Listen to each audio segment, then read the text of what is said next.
ambientet e medreses Mehmet Fatih në Tuzë zhvilluam një bisedë të veçantë me imamin Xhevahir Arifaj, ku ndalëm te rëndësia e ruajtjes së traditës fetare, kulturës dhe vlerave shpirtërore në këtë tref. Në këtë intervistë u trajtuan tema që lidhen ngushtë me identitetin e komunitetit, me mënyrën se si trashëgohen vlerat fetare dhe kulturore nga një brez tek tjetri, si dhe rolin e institucioneve fetare në forcimin e jetës shpirtërore dhe shoqërore. Medresja Mehmet Fatih në Tuzë mbetet një vatër e rëndësishme e dijes dhe edukimit, ku përveç përgatitjes fetare, të rinjët mësojnë edhe për rëndësinë e kulturës, traditës dhe përgjegjësisë ndaj shoqërisë, përmes mësimit, edukimit dhe përkushtimit të imamëve dhe mësuesve. Kjo medrese vazhdon të kontribuojë në formimin e brezave që mbajnë gjallë vlerat më të mira të komunitetit. Gjatë kësaj bisede u theksua se ruajtja e traditës dhe identitetit fetar nuk është vetëm një detyrë e institucioneve, por edhe një përgjegjësi e përbashkët e familjes dhe shoqërisë. Vlerat si respekti, solidariteti, përkujdesja për njëri tjetrin dhe lidhja me besimin janë shtyllat që e kanë mbajtur gjithmonë të fortë komunitetin. Këto mesazhe marrin një domethënie edhe më të veçantë në ditën e festave të besimit, si Fitr Bajrami, një festë që simbolizon përfundimin e muajit të shenjtë të Ramazanit dhe sjell me vete ndjenjën e mirënjohjes, bashkimit dhe solidaritetit mes njerëzve. Edhe pse biseda jon u përqendrua te ruajtja e traditës dhe edukimit fetar, fryma e këtyre vlerave lidhet natyrshëm me mesazhin që përcjell kjo festë. Për fillim, Bismillahirrahmanirrahim, me emrin e Zotit, mëshiruesit, mëshirbërësit, vetëm të mallin Zot adhurojmë dhe vetëm prej Tij ndihmë kërkojmë. Pasa mëshira dhe begatitë e Zotit sofshin mbi profetin Muhammed, familjen e tij, shokët e tij dhe gjithë ata të cilët pasojnë dhe shkojnë rrugës së tij. Për të gjithë teleshikuesit e televizionit të UTA, Assalamu alaikum wa rahmetullahi wa barakatuh.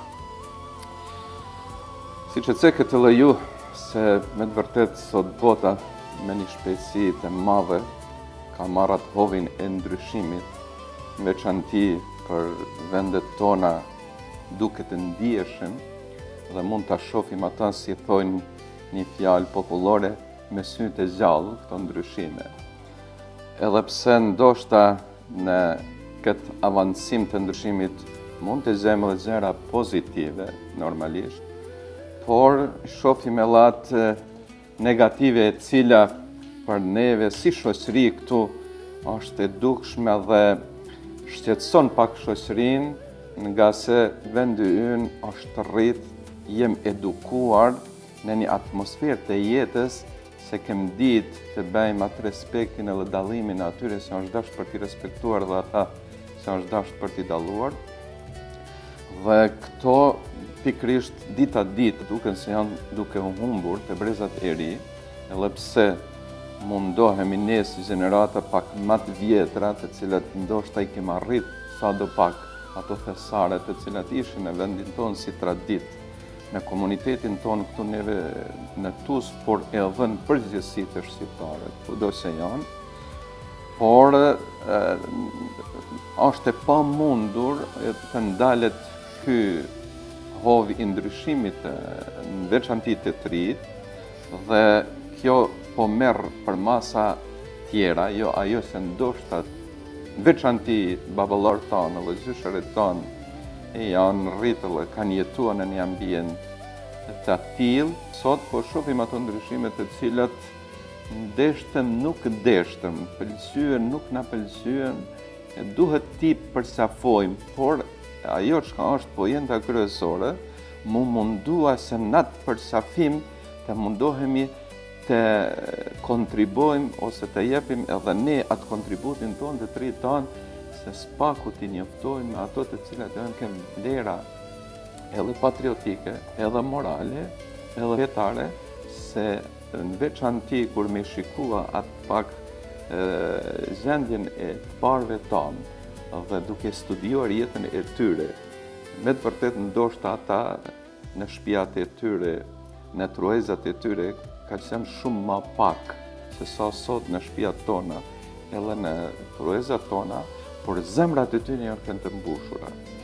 Janë kënë të mbushura me shumë begati se ndoshta neve sot nuk dim as ti përjetojmë ato, se na mungojnë të parë tonë, ata ja kanë qenë në gjendjes të sakrifikojnë edhe jetën e vetë, ndoshta edhe shëndetin e vetë, edhe pasurin e vetëm për t'i ruajtur ato vlera mallore të cilat i kem pas ne, brez pas brezi, gjenerat pas generatet, se janë ruaj, se kanë qenë për të mirën e shoqërisë në përgjithësi, por edhe për ruajtjen e familjes në veçanti.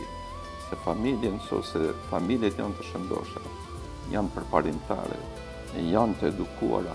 Ne familje formohet shoqëria, dhe pikrisht na kemi një shoqëri të shëndoshë. Po nëse familjet duke filluar prej individëve, fillojnë të ndryshojnë dhe të largohen nga ato vlerat të cilat për të neve kanë qenë mallore.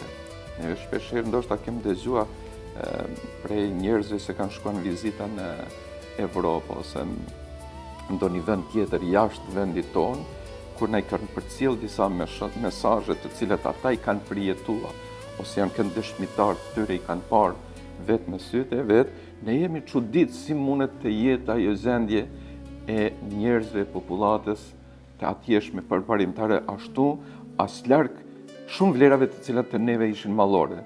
Por sot faktikisht ka mbri ai ndryshim edhe të neve dhe duhet të ballafasohemi edhe me këto sfida, edhe pse ndoshta nuk është e lehtë, se nuk je në fuqi të t'i përballosh të gjitha ndryshimet të cilat ekzistojnë dhe janë duke u shpejtuar, por do të mundohemi dhe kemi obligim edhe fetar, edhe njerëzor, edhe shpirtëror, se vlerat e mëdha madhore të cilat i ka pas ky popull, ky vend, ne si shqiptar, në përgjithësi, por edhe si musliman, në veçanti t'i ruajmë dhe t'i përcjellim edhe në gjeneratat e reja dhe të menaxhohen mes të kaluarës edhe të kohës tashme edhe të ardhmes, se sa do të ndikojnë në ato vlera mallore të cilat e ruajnë shoqërinë edhe mbajnë të shëndosh. Cilat vlera fetare apo morale mendoni që sot rrezikojnë të zbehen për brezat e ri? Faktikisht, unë shpesh herë e ceki se të parë tanë, baballarë tanë, zyshërit tanë, kanë ditë shumë ma pak. Por atë se kanë ditë, janë mundua se ta fusin në praktik të jetës e vetë. Do më thonë, pak, por është mundua me nxjerrë kuptimin e saj se e ka ditë edhe ka kuptuar ashtu kanë njohuri për to dhe ka kuptuar se është për të mirë të vetes dhe familjes vetë dhe shoqërisë ku ka jetuar se të jetë praktikant maksimal. Sot është ndoshta shpesh herë kundërta, nuk them gjithherë. Por sot shumë ma shumë dim, por ndoshta kjo praktika jonë e veprave se duhet të reflektojnë veprat tona ata faktikisht çka mbajnë zemrat tona dhe çka dim në njohurit, qoftë fetare, po qoftë edhe shkencave tjera, është bën nga ajo shpirtërorja në mekanizëm.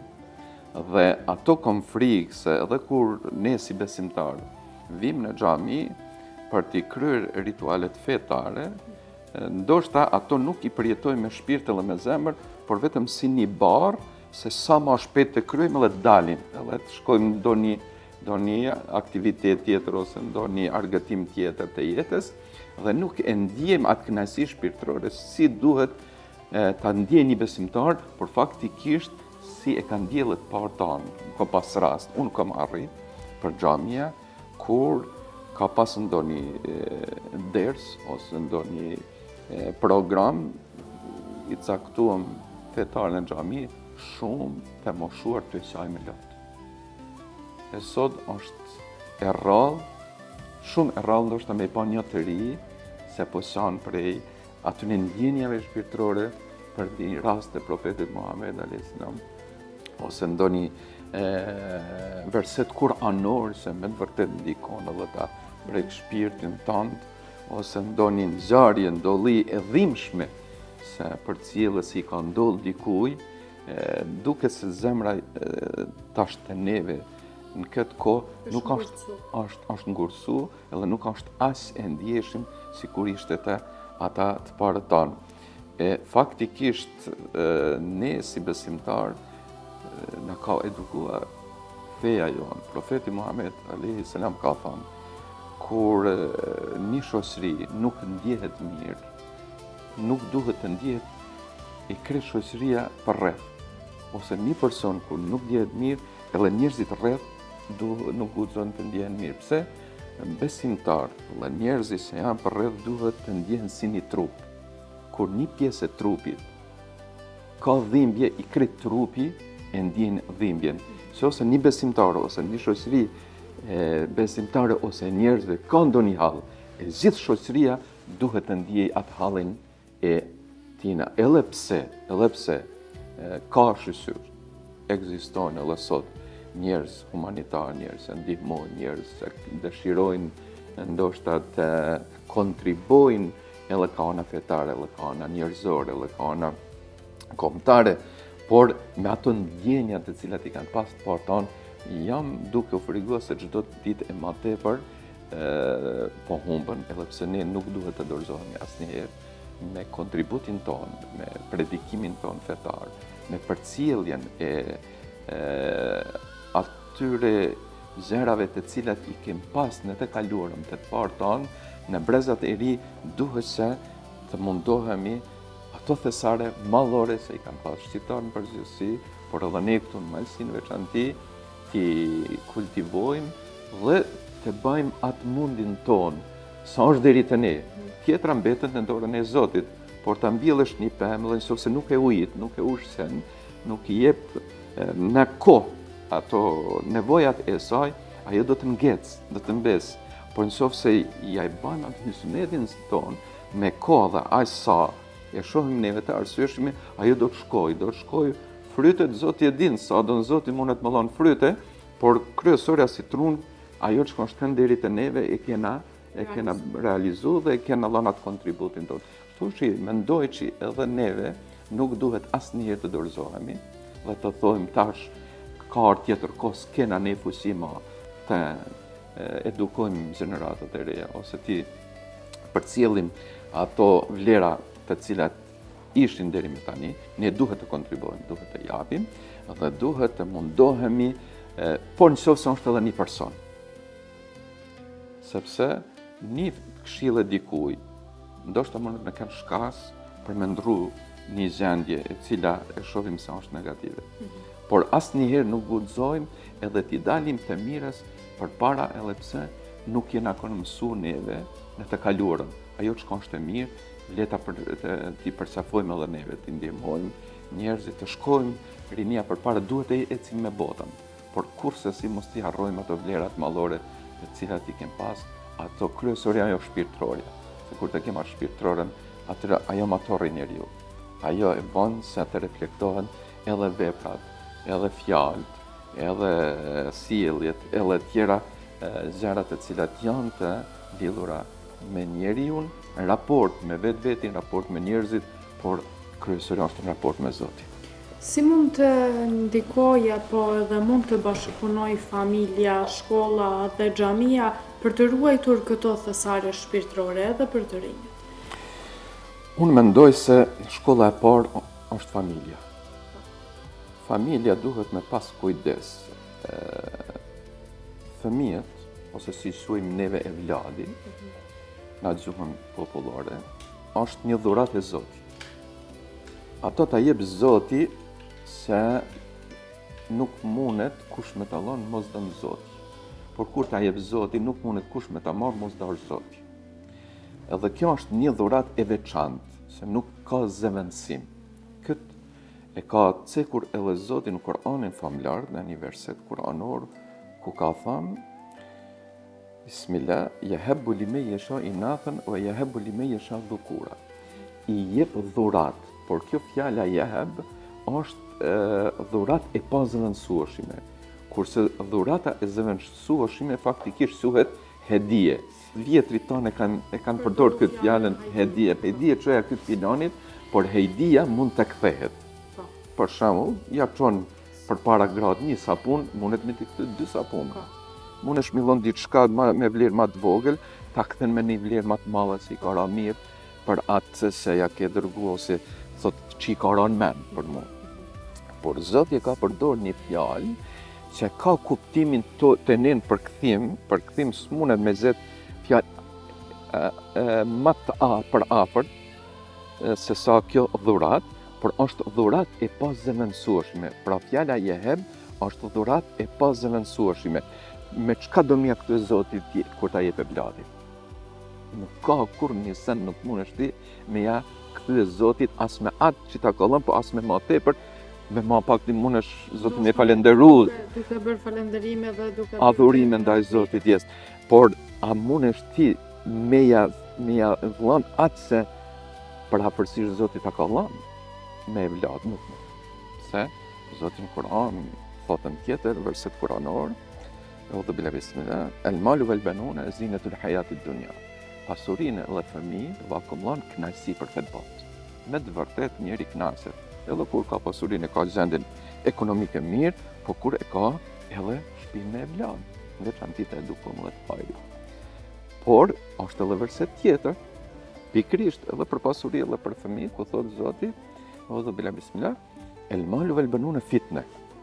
Pasurinë edhe fëmijën do akumullon kanë një rrëllë për sprovë.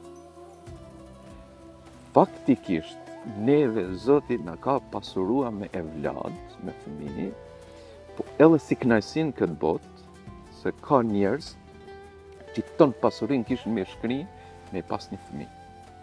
Pra vetëm biologjik, krejt pasurinë. Po s'ka fatin ashtu, por as për ta Zoti nuk ka lënë se ata të vuajnë ndoshta në këtë botë, po, por për botën tjetër i ka përgëzuar. Se ka thënë ai që në këtë botë nuk ka fëmijë dhe i bën durime dhe falenderon Zotin për atë gjendje që ka, në botën tjetër do t'i jap fëmijë sot don edhe në cilën moshë ta don. Ndoshta ne i kem sot në këtë botë, por në botën tjetër ndoshta s'kemi pas, se ndoshta prindi është për xhenet, e fëmia është për xhenet. Ose kundërta. Për atë arsye është sprov fëmia. Neve na i ka dhënë Zoti ato fëmijët, një pasuri e pazëvendësueshme.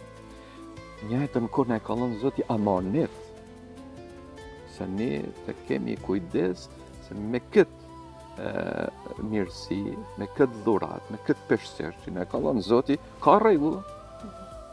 Edhe ato një prej atyre rregullave janë edukimi i fëmijës se ta ka dhënë Zoti. Zoti nuk ta ka dhënë ti me e shpërdoru këtë pasuri.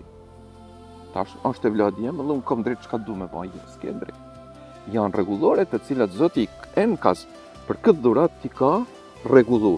Në nëse shkon aty në rregulla, prit mirë, prit hajër, prit gëzim, prit përparim, prit kënaqësi, po nëse devijon dhe nuk don se ti bindesh në raport me këtë dhurat me fëmijë, Zot si na ka këshillu, atëherë mundesh me prit të kundërtën. Shpesh herë prindi edukon fëmijën me sjelljet e vet para se me fol. Se edhe në predikimet e mia shpesh herë thon xhamatit, nëse fëmijës i thua se është e keqe, është e ndaluar me pirja duhanit. E ai e shef babën e vet të pi duhan para tina, ai mos tjetër ka me marrë një shtapis, që i thonë, edhe me imitu babën se si pihet duhani. Po, edhe tjetra, nëse dikush në shtëpinë e vet kryen lutjet, falet, ai fëmijë ka me imitu atë prindin ose këndësoft prej anëtarëve të familjes me marrë një peshkir afër atij falësit të namazit që ka përgatit sejaden, nëse në vajzë ka me marrë një shami ose diçka ka me kërku, edhe ka me imitu për namaz.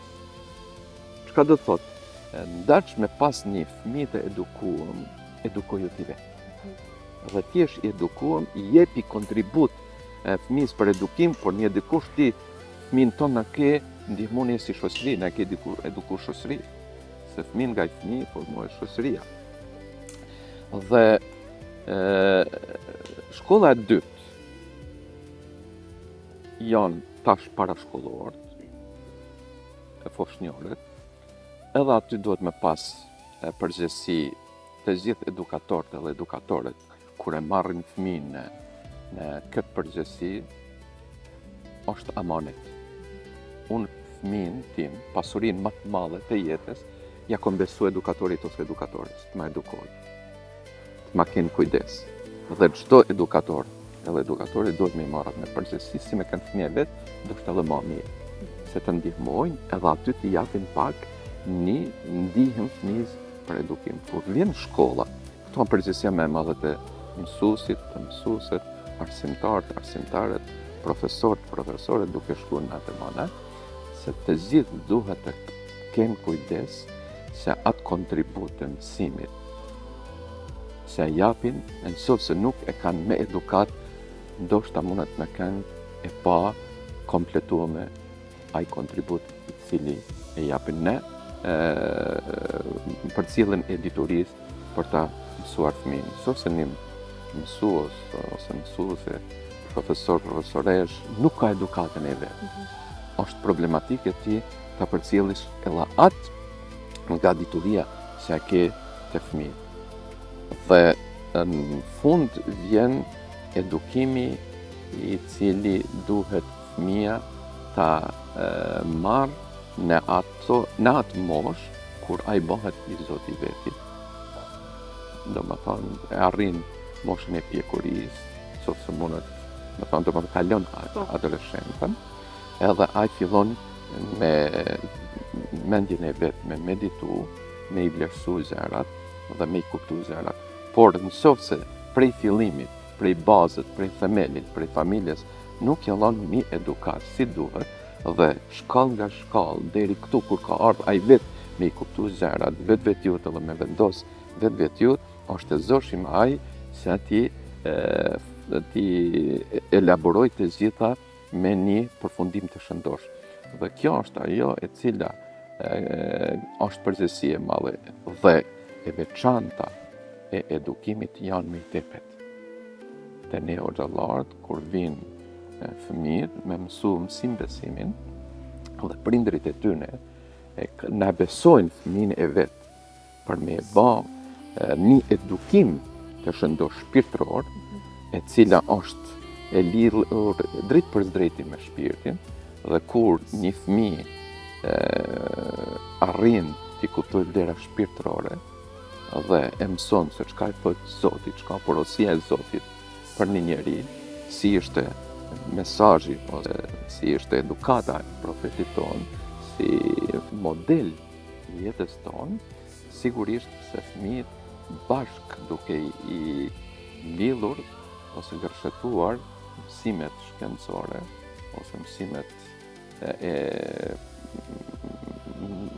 duke filluar prej parashkollor dhe ato të shkollave deri në fakultete e më lart, duke gërshetuar me këtë shpirtërorën, me edukim, çka thot Zoti dhe çka thot profeti Muhammed alayhis salam, unë jam i bindur se shoqëria jonë do të ketë një rini përparimtare e cila dojnë dhe ka mundësi t'i vlerësoj dhe t'i ruaj atë trashëgimi të madhe të cilën e ka pas ky vend jonë, por jo vetëm ne si musliman, por si komunitet shqiptar, se e kem pas pothuajse shumicat e traditave shqiptare të përbashkëta, pa dallim. Dhe kjo është kënë ajo se Malsin e ka bërë të veçantë dhe e ka ruaj me një simbol i cili na ka ndihmuar që të gjithë të jemë së bashku dhe të dimë ti vlerësojmë njëri tjetrin dhe ta ruajmë njëri tjetrin e tanë. Sa ka tuzi dhe a ka figura fetare apo ngjarje historike që i konsideroni si fesar për komunitetin e këtij? Tuzi ka edhe ka pas gjithherë në histori njerëz eminent, njerëz të dalluar, ndoshta me tash me i numrua, janë të shumë edhe mundet njëri edhe me harruna janë që mos me gabu me hi dikuj në hak, por me të vërtetë me Tuzë, me Malsi, ka pas njerëz të cilët ka dhënë kontributin e vet edhe fetar, edhe kombëtar, për shoqëri, për të ruajtur këtë komunitet pa dallim, për t'u afruar në mes vetit, për t'u respektuar. Unë shpeshherë se tash jemi pikërisht në adhurimin e muajit të Ramazanit, ka për shembull në mesin e kojshive tanë, të cilët i takojnë konfesionit katolik, edhe ata punojnë puna të ndryshme, janë në kojshi, janë me tjetrin, për respekt të agjëruesve.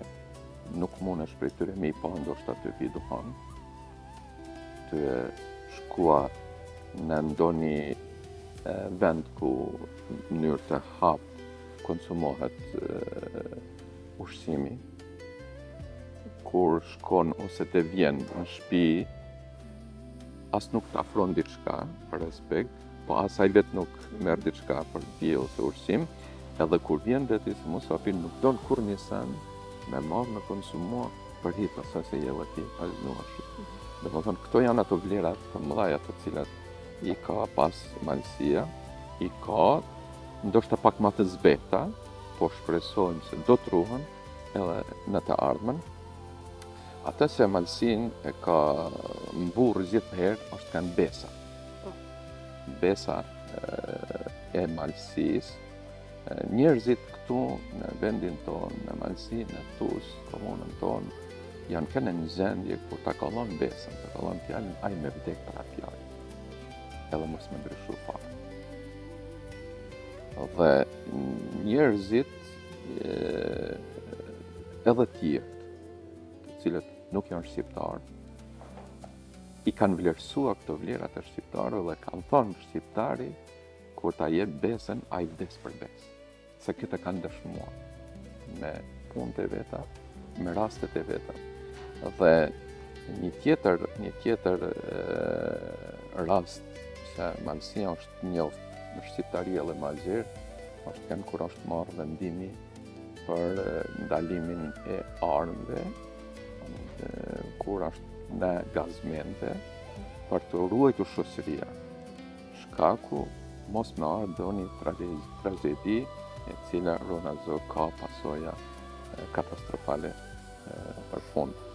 Dhe këto e shumë veprime tjera ishin prej njerëzve të cilat ishin pjesëtarë të Malësisë, burra të mëdhenj. Po virtyte shqiptarët i kanë pasur kohë me përpara, por a janë ruajtur dhe a janë duke ekzistuar ende? Thash edhe më herët, ndoshta jo në atë kulm se ishin përpara, kanë filluar të zbehen, por unë mendoj se këto ekzistojnë, edhe do të ekzistojnë edhe të ardhmen, por është shumë më rëndësi se ne të punojmë në këtë aspekt, se t'i ruajmë përmes predikimeve dhe përmes shpjegimeve të brezave të ri, dhe të historinë e bukur që kemë pas në këto vende, ta bisedojmë dhe ta trashëgojmë të brezat e ri, dhe të kuptojnë edhe ata vlerën e burrave të cilët janë kanë në këto vende dhe misionin që kanë krye me besnikëri duke ja lënë hakun çdo sendit, pra kur e merr njëri një përgjegjësi amanet, duhet ta çojmë amanetin deri në fund. Qoftë predikues fetar, pa marrë parasysh apo prit, qoftë ai edukativo arsimor, qoftë në ndonjë vend pozit politike, kudo qoftë, për këto vlera duhet të gjithë të jemi unik dhe të gjithë t'i promovojmë në mënyrën ose në këndin si kush ka rastin edhe mundësin t'i interpretoj ose t'i shpjegoj. Dhe unë bëj apel përmes këtij ekrani se të rritë tanë, generatat e reja, të mundohen sa ma shumë t'i ruajnë ato vlerat e cilat gjithëherë na kanë ngrit jo vetëm tek neve, por edhe të tjerët, si shoqëri e shëndosh, besnike dhe bujare. Dhe shpresoj se Zoti s'ka më na lënë në këtë vend pa njerëz të tillë. Shpresojmë shumë. Më tregoni cilat janë ndoshta edhe ato tradita fetare dhe kulturore që janë ruajtur më së miri ndër vite në këtë treg më së shumti. Faktikisht ka shumë vlera të cilat edhe fetare edhe kombëtare njerëzore të cilat janë ruajtur në gjenerata mas gjenerate dhe ato janë të cilat edhe na jepin shpresë. Unë kam dëgjuar prej njerëzve të cilët ndoshta edhe shumë prej tyre sot nuk janë në jetë, ku në kohën të komunizmit,